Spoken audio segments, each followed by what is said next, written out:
nearly every government, every central bank in the world has been printing huge amounts of money and borrowing and spending huge amounts of money. It's never happened like this in the history of the world. Never in recorded history have we seen so much excess. I'll call it excess.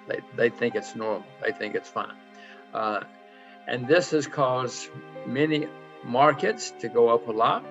You know, if you want to build a bridge, it takes a long time. But if you want to invest and you have a lot of money floating around, you just go on the internet, and in 5 seconds you can invest in anything you want to. And that's what's been happening, and that's what's continuing to happen. There might be signs that's beginning to slow down. The Chinese seem to be cutting back some, not a lot. Well, not a lot, but they're cutting back. They're not expanding. Other countries say they're cutting back, and the U.S. says, "Oh, maybe we should cut back someday." But in the meantime, there's gigantic amounts of money floating around. It's going into markets. It's going into the real economy as well. It's artificial. If you see some of the things that, the shipping business is just unbelievably hot right now because there's so much money floating around.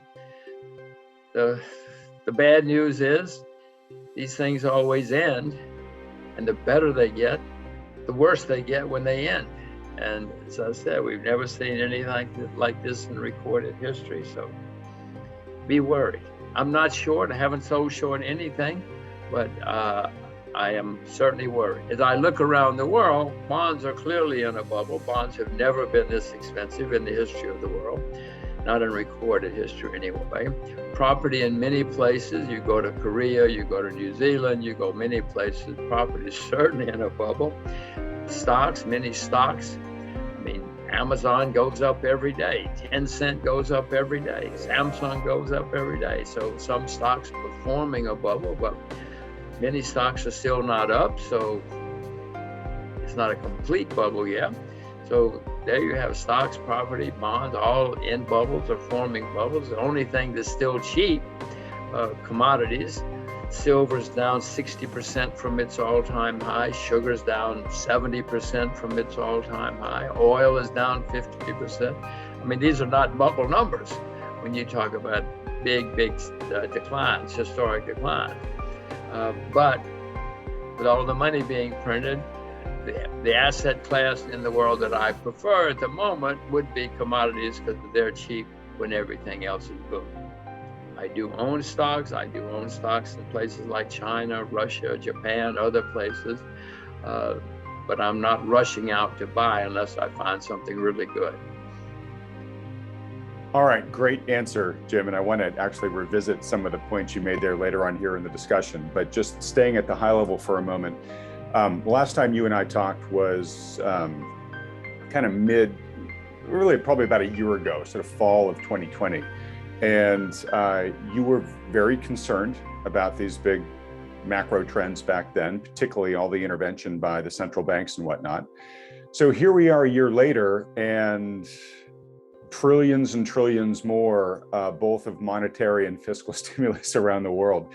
So I guess first off, how much more worried are you now than you were even just a year ago when we talked? I think at the beginning of the pandemic, we probably would not have believed how much monetary and fiscal stimulus would be unleashed in the world in the next year and a half.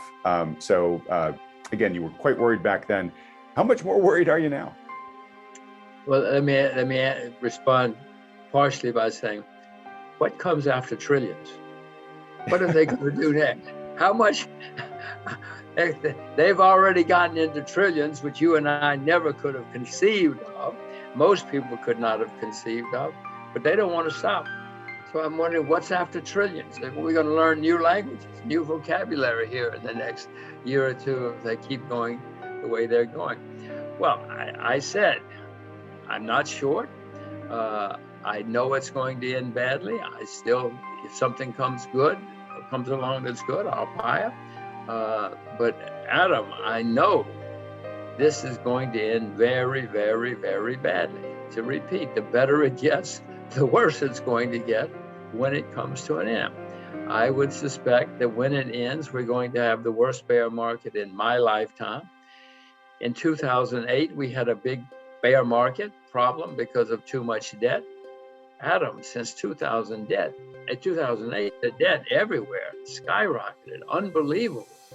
Even China has debt now. China didn't have debt 20 years ago, 15 years ago, but even China has a lot of debt now. Who's going to save us? The Chinese saved us in 2009 because they had a lot of money saved for a rainy day and they started spending it. They don't have a lot of money to spend now. Who's going to save us? North Korea? North Korea doesn't have much debt, that's why I say. But I don't think they have enough to save us, but I don't think they have money saved for a rainy day like the Chinese. I will say, Adam, it's a good time to be old in America because I don't have to pay for all of this when it comes to an end 10 years. When the bill comes due, yeah. My children, oh my gosh, the problems my children are going to run into in their lifetimes because of what these clowns are doing now. As I say, it's good to be old. But you're right, it's going to end someday and it's going to end badly when it ends.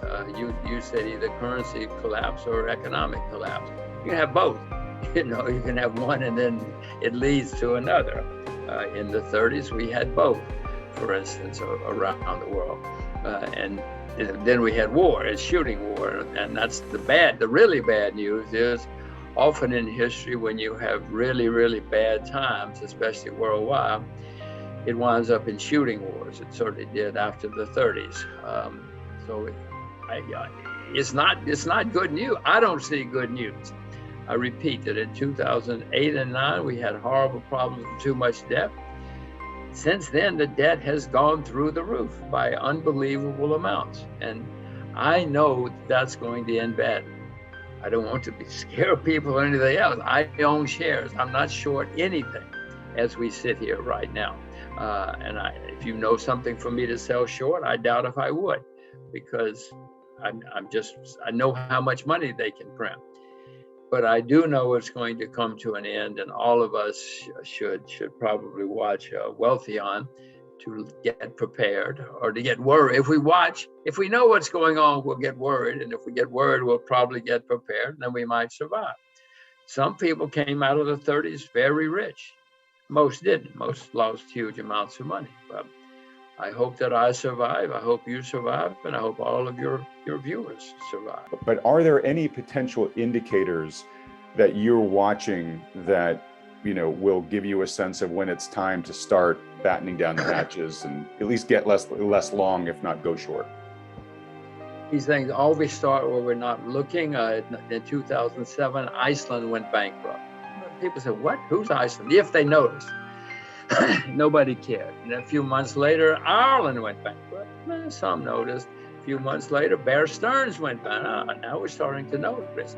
And then BlackRock went bankrupt in the big bank in England. And then eventually, Lehman Brothers went. Well, then it's on the evening news. Then everybody knows. So my point is these things snowball and they start where we're not looking, and it may have already started for all I know. I've seen some small places having problems. But as I say, I'm not selling short yet because I know how much money these guys can print. And what I would suspect is going to happen, Adam, is somewhere along the line, next month, October, it's a good month. October, stocks go down in lots of places. Well, then they're going to really panic because they want to keep their jobs. And so they're going to print even more money. And so we'll have a rally. But I would suspect that would be the last rally because there's only so much. I mean, eventually the market says, wait a minute, guys. We've seen this movie before. We know how it ends. We don't care how much money you print. So that in that kind of scenario, we go down in October, and this is not a projection, it's not a prediction, this is just a scenario.